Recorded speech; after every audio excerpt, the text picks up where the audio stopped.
Welcome to Rediscover the Verde Valley. My name's Christian Oliva Del Rio. I'm the president and CEO for the Cottonwood Chamber.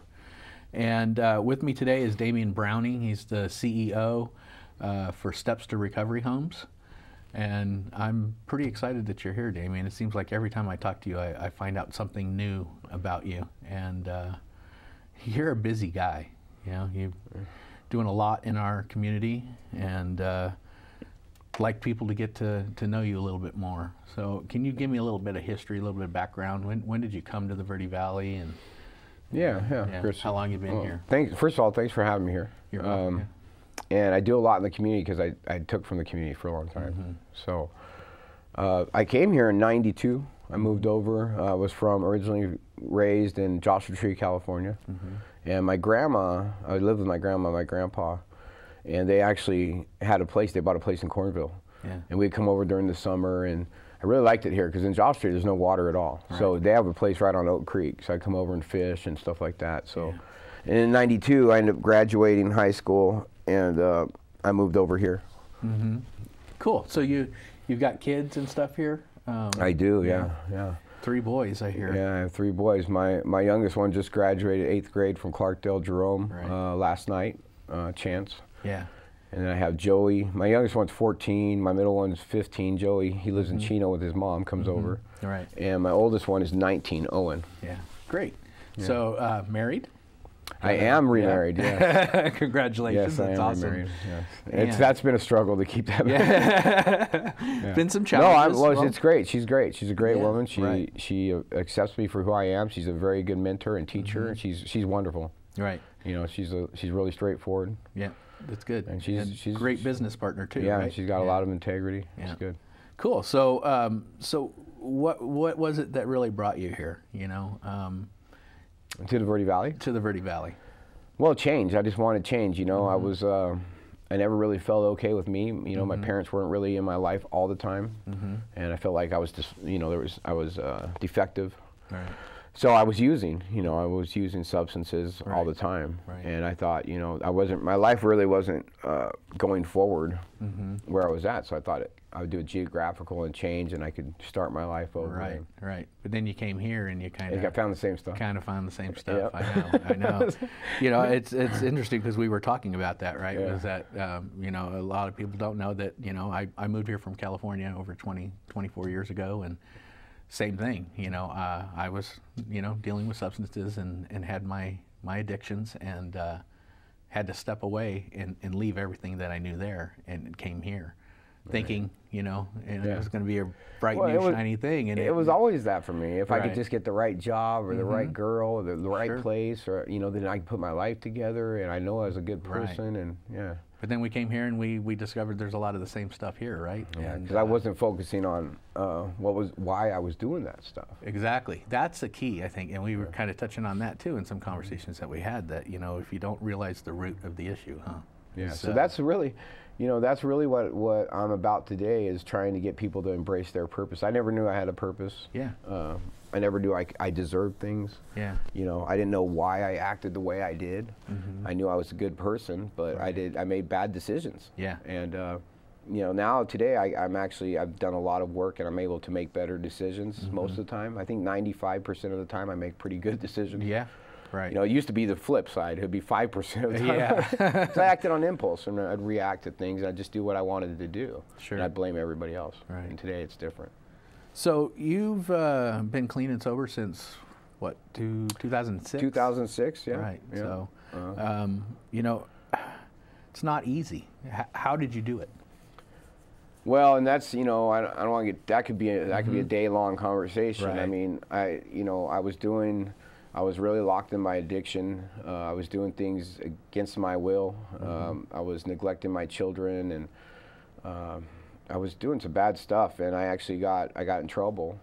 Thank God for that, you know. Thank God that, and I actually got sent to prison for, you know, I got in a bad traffic accident, and I got a whole bunch of other felonies after that fact, and I ended up doing 5 years in prison, and you know, sitting incarcerated and actually being able to really think about my life and realize in my heart that I'm a good person. What happened to my life? Because when I was young, man, I was in computer assisted design. I was really smart. I was really, you know, I had a good heart. Right. And I think I always have, but that's what happens. And that's why. Yeah, most people do. Well, right? most people with addiction issues are really good people. Yeah. And they're just misguided, and there's some neglect or some low self-worth that drives what they do, and they don't really know why. Right. All they know is it makes them feel better, and then you chase that high because all of a Yes. sudden you feel like you're accepted, you feel like you fit in. Right. And you chase that for years, and next thing you know, you're addicted to it, and it's chained up, and you'll do anything for it. Yeah. You know, so being away from that, and not saying being incarcerated, it's not there, because it is. Right. But being able to really look at my life and miss my children, you know what I mean, really made me start rethinking some stuff. And, you know, that was really the turning point. And then when I got out in 2008, February 2008, I got out, and I was able to go to some support groups. Right. So, and that actually changed my life. I actually found some people that were trying to do better. Right. And I started hanging out with those people instead of hanging around the people that were using. Yeah. And I had to, you know, I had to break it off with my wife. Sure. There was a lot of change. Yeah. You know, I really just wanted my family back, and I had to break that off. Yeah. It took me 3 years in courts to get my children back. They were already in permanent guardianship. Right. And I got my That's a children. feat in itself. It was, and it was really scary because my mind told me I was getting them on the weekends, so my mind told me it was good. I would just, you know, I could get them on the weekends to do what I wanted to do. Right. But my heart told me I wanted to be a father, and I didn't know how to do that. And I still am learning. Right. You know? But my heart told me I wanted to be a father, and I'm like, 3 kids, really? You're fighting to get these kids back in your life? You know, how are you going to take care of it? What are you going to do? So it was real scary. And there was a lot of times I felt like using, and I would go to my support group, and I would talk to people, and I didn't have to get loaded over it. Yeah. Support's key, right? You got to have that that hope and that desire. I think there's more. There's more. You got to really figure out why you do the things you do, and then being of service. Yes. You know, having that purpose is because I started being of service and to the community and stuff like that, and that really helped too. Really does start changing the patterns in your brain, right? The more you start Everything's helping changed in my back. life, man. Yeah. I mean, I got out. I was a mason. I started laying block again, and in 3 months I was making $20 an hour, and I was going to start my own masonry company, and I got injured. I've had 5 knee surgeries, and I had to recalculate everything. Right. You know, the way, and then going to college, you know, going to Yavapai College and stuff, it really helped to reprogram how I thought about things. Right.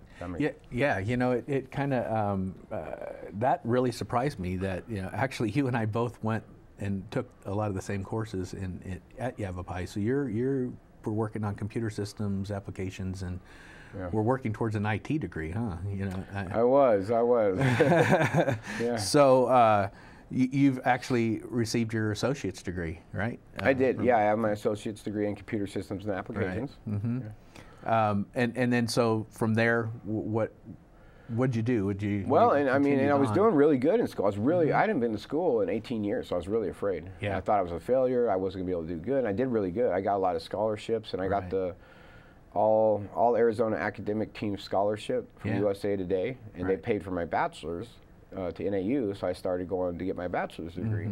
Right. And at the time, I was still, you know, I'm in recovery, and I'm doing my support groups, and I'm talking, you know, and then I meet my new wife, Ann, you know, and she scares me because she's got her life together. I'm like, wow, what's this? You know? And you know, so she started teaching me, and we started hanging out, and we would talk about, you know, recovery a lot. Right. We talk about recovery and addiction a lot. Yeah. And yeah, just you know, having that right partner kind of does help you as well, right? I mean, you've got to have that close person to kind of fall back relationships onto. It is. Relationships are key. They're the biggest things we do. A lot of people with I don't want to separate people with addictions with people. You know, exactly. A lot of humans have I mean, it's all about relationships, because you have a relationship with your employer, your higher power, your God, whatever, your wife, your kids, your neighbor. I mean, it's all about relationships. And the problem with people that get into addictions is that there's a breakdown of communication. In order to have a healthy relationship, you need to know how to communicate. Right. And I didn't know. I had no clue. Yeah. So it's been, you know, that's why I say it's been difficult. It's been a blessing. Yeah, absolutely. You can't deny that. You know, the thing that I found for me in my recovery too is, you know, associating myself with certain groups of people. You know, you could always get stuck in the rut, you know, but if you're strong enough to be able to pull yourself out of that, you can start seeing that there are other people and there's other ways of thinking that can help you get through that, you know. And that's kind of what I had to do by moving away from California and moving away from everybody that I knew that was stuck in that routine, and then avoiding them here, you know, and trying to train my brain to reprogram. So it's kind of interesting that you went into computer systems and applications, because you're right, kind of programming that. And I liked one of the things I liked about it was helping people. Right, helping people, you know, figure out how to use Office or how to clean up their computer. Or, you know, like that. Right, cool. Well, hey, we're going to go ahead and take a quick break, and then when we come back, we'll talk a little bit more about Steps to Recovery Homes and all the great things you're doing in our community, okay? Sounds good. All right, thank you. Come on back.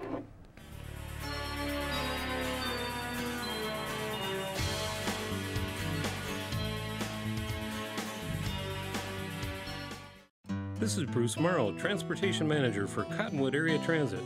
Remember, we cover the entire Verde Valley and Sedona.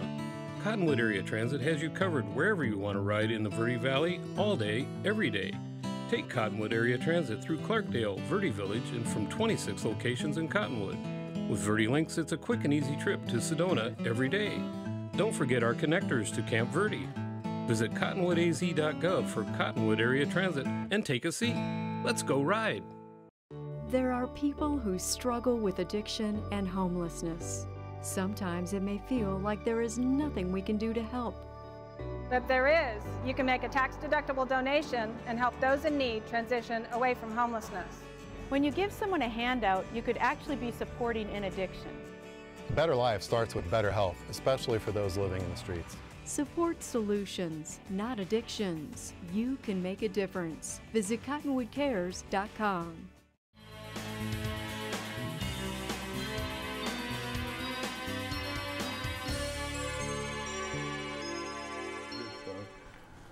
Welcome back to Rediscover the Verde Valley. I'm Christian Oliva Del Rio, President and CEO for the Cottonwood Chamber. And again with me today is Damien Browning with Steps to Recovery Homes.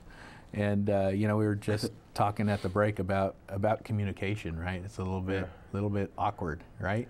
Yeah, well, it's one of the biggest tools that we need as human beings, communication. Yeah. And our society has promoted isolation, really, with being material and consumerism and all these things that define us, that we have really, especially with social media and technology, we really lost the ability to communicate. Right, sit in front of somebody and we wonder why we're so dysfunctional. Yeah, you know? Right. So add substance abuse in the middle of that, and it makes substance it even abuse worse. makes it easier for people, well, yeah, but then it makes it worse. It does, because that's, you know, yes, you get that you almost feel bulletproof kind of mentality, right? And you know, but I think a lot of times what you don't realize is that you're really not. You're making it worse. A whole lot, but you're not also saying a whole lot of important things, I guess. You know, I don't know. Well, yeah. Yeah. Anyway, so being in the valley and living with this addiction and all these experiences that you went through, how much help did you have? With what? With trying to change your life. Well, I had a lot of help, man. Like I said, my grandparents, they took me in when I got out of prison and let me live in their shed, and they would give me rides to these support groups, and I started building a foundation, and everybody was really supportive. Yeah. You know, it took a lot of my own work, though. I mean, because me, it's like being clean is one thing, getting clean is one thing, staying clean is a whole different thing. So if I don't want to use and I want to put my life together, I had to relearn a lot of stuff. Right. I'm still doing it. Right. You know, I still live with it. I'm grateful. I'm a grateful addict today. I don't think that my addiction defines me, but it's not going to go away. I still have there's a mental part to it where every day there's still these thoughts that go through my head like crazy, and I just don't. It's about if I buy into them or not. Right. You know, so I still have this thing. It's not going away, and I've accepted that. But it doesn't really define me. Some people say, well, if you say you're an addict, you know, it defines you and keeps you down. Well, no, you just got to understand. Understanding is a big principle that I need to, you know, understand what it is. Right. Right. You know. So then, what stirred you to start Steps to Recovery Homes? Man, my life has been changed so much, like 180 degrees. Like I have things And I mean, just being clean, I started saving money. I started having a relationship with my kids. I didn't have to lie anymore. Yeah. All the things, you know, going to college, getting real friends that didn't want anything off me, building a relationship with my grandparents and my parents again, and my children, and, you know, all these things that I started putting together. It's like, man, if I could do this, because I was pretty dysfunctional. Yeah. I mean, you know, at the end, it was pretty bad. Yeah. I don't want to really go into too much of that, but it was really bad. Sure. And if I could do it, anybody could. Yeah. They just needed the right tools. Right. You know. So, in talking with your wife, Ann. Well, we would see, you know, we would see people relapse a lot, and we would see, and there's some other places that help people in the Verde Valley, and not that they're bad places or anything. There's different approaches. What we would see is they weren't really getting the tools. Now, whether they weren't really asking for them or whatever, who knows? They weren't really getting the tools that they needed to actually rebuild their lives, like the deep tools, the skills. You know, 'cause there's skills that we've either lost in addiction or never got. Right. So we wanted to do something for the people that we had life skills classes, life coaching. Life so we coaching. and what we would talk about was health and finances. Like finances, we've been finding out in the last 5 years, finances is like 90% of, well, relationships too. You know, because people want to get approval and they get in a relationship and all they know is what they know. So they get in a relationship with somebody who's really not ready. Yeah. But finances is big too. So financing, boundaries, priorities, goal setting, telling them, you know, what do you like to do? Look at, you know, what do you want from your life? I remember somebody asked me that, what do you want from your life? And I went, I don't know. Yeah. Well, you should write it down. Right.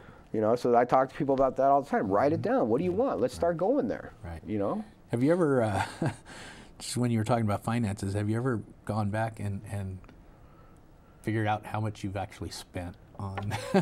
No. No, you really have no concept of, you know, how important finances are and how screwed up we were, you know, back then. So well, I would go get my substance, whatever substance I could get, before I buy diapers for my kids. Right, that was that. Yeah, you know, there's no stop or. And I love my kids to death, but Right. I would do that. Yeah. I would neglect them. Right. You know, it was horrible, and I didn't. Yeah, so, but we seen that there was a need.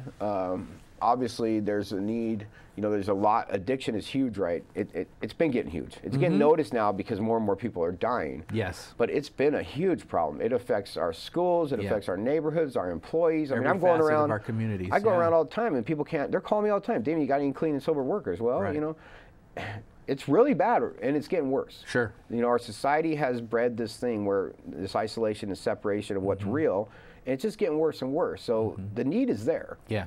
You know, and the thing is, when people come in, we wanted to form something for people who fell through the cracks. So we wanted to form something that was affordable. Right. Right? And we wanted to form something that focused on long-term recovery. And that's what I say, you know, getting clean and staying clean are two different things. Yes. So when you start talking about long-term recovery, what can we do to make them be successful for years? Right. Not just, hey, get clean in 3 months, 6 and then months. you're done, right? And you fall back into the Band-Aid same approach. routine. Yeah, you know, so we is. had to figure, and we still do. We're not perfect by any means. We still look at, and we keep putting things in the curriculum. It's amazing what we put in the curriculum to maximize the success rate. Right. We had to start talking to people about setting budgets, about making goals, about setting boundaries, about prioritizing. It's about life coaching, right? Yeah. It's about teaching about all these It really other is, and it's about keeping them, you know, getting them in a pattern to reprogram them to what's working, and then what do we do to keep them in that pattern? Right. Which is really hard. Right. Because, you know, I have graduates, they graduate and then they stop doing what they was working, and they're right back to it. Yeah. You know.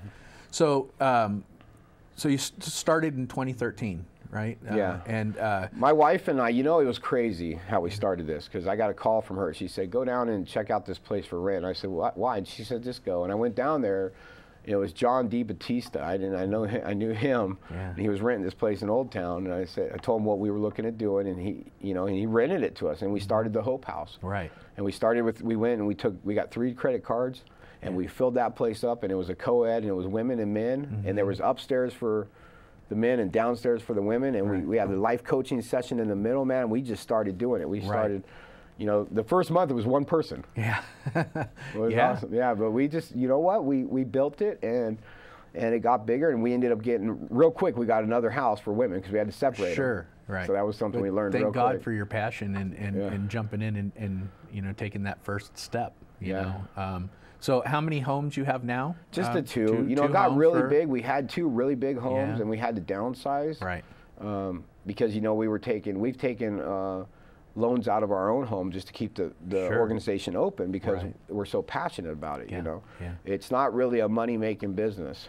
So, well, yeah, it's definitely got to be a business of passion. Well, for some you, people right? make money at it. Well, you know. yeah, you can, but it's, you know, again, we were kind of talking about, yeah, money's nice, of course, but it's your heart, right? It's what you believe in, and so you're doing this. Well, and the more and more we throw into the curriculum, the less, you know, the reason we're, even though the resale store has been helping a lot, but we throw a lot of stuff in, you know, we supply bus passes and laundry soap and linens and toiletries and cleaning supplies, and you know, we take them places, you know, we take them to events, and we take them to meetings, and we take them all these other places, and now we got kayaking and equine therapy and yoga and out of Africa and Segways. Now we're taking them Segway, you know, and those are all in-kind services from sponsors. There's a lot of people in the community that are helping out, but we keep putting things into it to maximize that success rate. Absolutely, more tools in the toolbox is what you need. Right. And so real quick, tell people if they wanted to donate or help out, they could go. You have a website.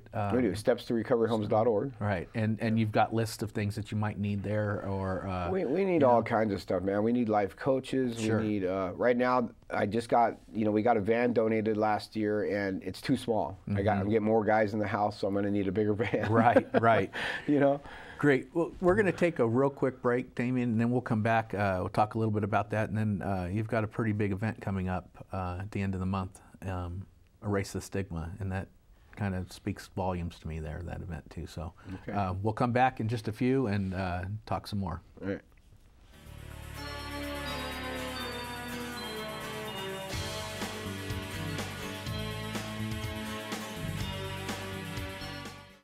This is Bruce Morrow, Transportation Manager for Cottonwood Area Transit.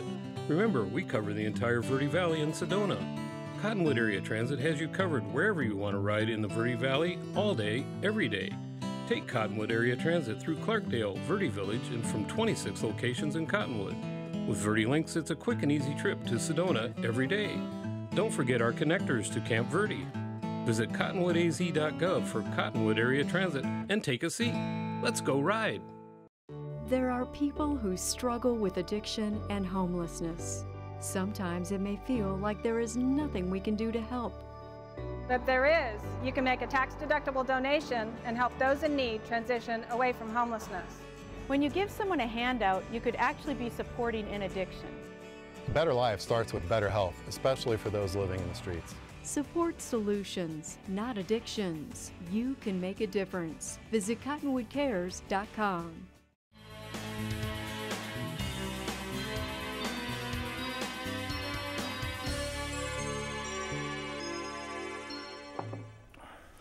Welcome back to Rediscover the Verde Valley. Again, I'm Christian Oliva Del Rio. I'm the CEO for the Cottonwood Chamber.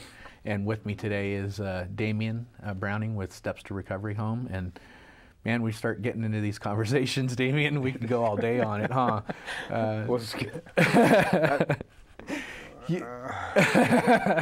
So some of the areas I want people to know about, you guys offer a lot of different programs through your recovery home, and one that's really stood out to me is the job skills. Well, so we got Miracles Happen. It's coming up on 3 years. Miracles Happen being open. So Miracles Happen is a great hub to when people come in, we get them put right to work. They do community service. They're mandated to do volunteer service in our program. So at first, the first month they do with us, we get to teach them how to interact with people. And United Way just took on a partnership with us on a social enterprise. So we secured a warehouse. Yeah. So with the warehouse, it's the very beginning of a job development program. So what I'm going to do is get more people. I'm going to go around to all the businesses and get more and more people to donate items to us, and I'm going to bring them in. I'm going to train people to refurbish them. I'm going to train people to clean them, put them online sales, organization, eBay, all this other stuff, so they can actually work under us for a week to 3 months and get a resume, and they can get some of those. They can ease into it because there's a lot of barriers to employment. They don't know how to communicate. They don't know how to talk about their feelings. They don't know how to be reliable. They take everything personal. I mean, there's a lot of things, and there's a workforce challenges that's gone. for sure. Right. So, yeah. So, and that's an issue that our community, a lot of communities around the country, are facing, is that the workforce. I'm about ready to go door to door again. Right. I do it every year when my events come up, and one thing I hear from 80% of them is we can't find reliable workers. Right. And I say, well, why? Well, you know, they come in hungover. It's always something about addiction, you know, some kind of domestic violence. You know, there's something going on where there's some, you know. So my thing was like, man, I can help these people maximize the success rate by making them employable. Right. Teaching them how to remain employable, and creating a workforce for the community. Because people addiction issues like you and I are very, very successful. We're very, very talented people. We just put all of our energy into the wrong directions. Exactly. Yeah. So it's trying to get that refocused. Another thing we're doing is when they come in, because 90% of our people come with no money. So when they come in, we're actually letting them work for us to offset their cost till they find another job for the first 2 weeks. Right. So it's really cool, man. Man, it's amazing work that you're doing. Tell us a little bit more about the Miracles Happen, in case people don't know. Miracles Happen resale store is on the corner of 89A and 6th Street. It's 516 East State Route 89A. It's right next to Vinny's Pizzeria in the old Clemenceau Plaza. We pick up donations, and man, it's a beautiful store. I mean, you know, it takes so much work, but we're focused on presentation, customer relationships.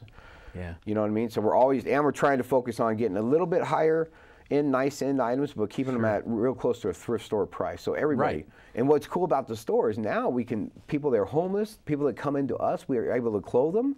Yeah. And when people move out of our programs, I furnished, last year alone, I furnished 5 apartments just to people that moved out of our programs. Right. Plus people have come to me from other programs in the area and need help, and I help them out. Right. It's a true blessing because, you know, a lot of times, like you said, it's all about not just getting clean, but staying clean. And, you know, you're a blessing in disguise there because, you know, I was lucky. I had my in-laws when I moved here that, you know, helped me through that process. You had your grandparents and everything. Like, not everybody has that. And it's nice to see that they might have you. Well, and we donate to all those stores. So it's really also about working in cooperation in the community. Yes. We're all connected, man. It's about getting back to that connection, realizing that we're all connected. Now, we're always not going to get along, but how do we help another? Right. So you've got a big event that's coming up the end of the month. I do. Erase the Stigma. And to me, just the name of the event itself, yep, he's going to have it on the screen here too. But, you know, there is a stigma related with addiction. Well, we just had the Dinner for Hope. We have 3 big events, and we have a Volunteer Appreciation Day. You're going to be hearing about that. Then we have the Roots Roll and Ride, which is a American Roots Festival. It's a clean and sober concert in October. And Erase the Stigma is one of my babies that I thought about. How do I, because there's a stigma around everything, but there's a huge one around addiction. And it's usually because of fear, because we don't know how to deal with what we don't understand. Right. So Erase the Stigma is really, it's a free event. We're going to feed the public. It's going to be at the Rec Center on June 30th from 10 to 3. And we're going to feed everybody and give away free Rec Center passes. So bring your people. It's family friendly. Last year we fed 175 people. We gave away 70 Rec Center passes. We had 35 booths of organizations. So if you have an organization that helps people with addiction or mental health, you can have a booth there. Right. So we're going to talk about the issue. And what is addiction? What is mental health? How do they coexist? What else is going on? Right now, this year, we're talking about gambling. We're talking about suicide awareness. Yes. We got the guy from the jail, Jeff, the guy, I can't say his last name. Noonan. Oh, Noonan. Okay. Yeah, he's a really good guy. He's going to come talk about what the jail's doing in these issues. I mean, we got some people coming. Shauna Bowen's coming.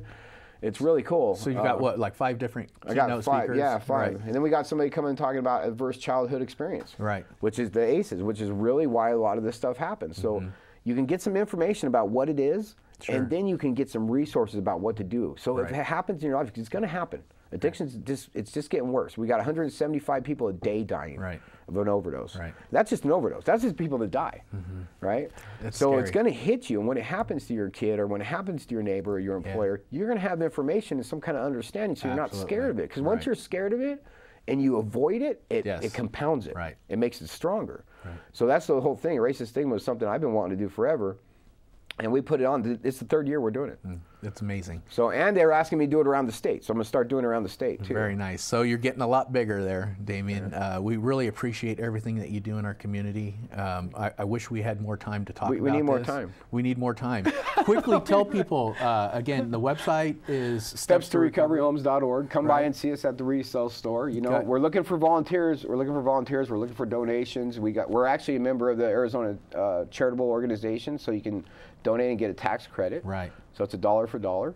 Yeah. We're looking for people to get involved. Excellent. Especially with the job development program coming up. I really need some help with that. Right. That's a big thing. Well, you know that you got my commitment. I'm going to be helping out and stepping up as much as I can too. And thank you. Appreciate it. And maybe we can get you to come back again sometime. We can talk some more. Okay. Okay. All right. Thanks folks. Yep. Appreciate it. Looking forward to seeing you next month. Thank you.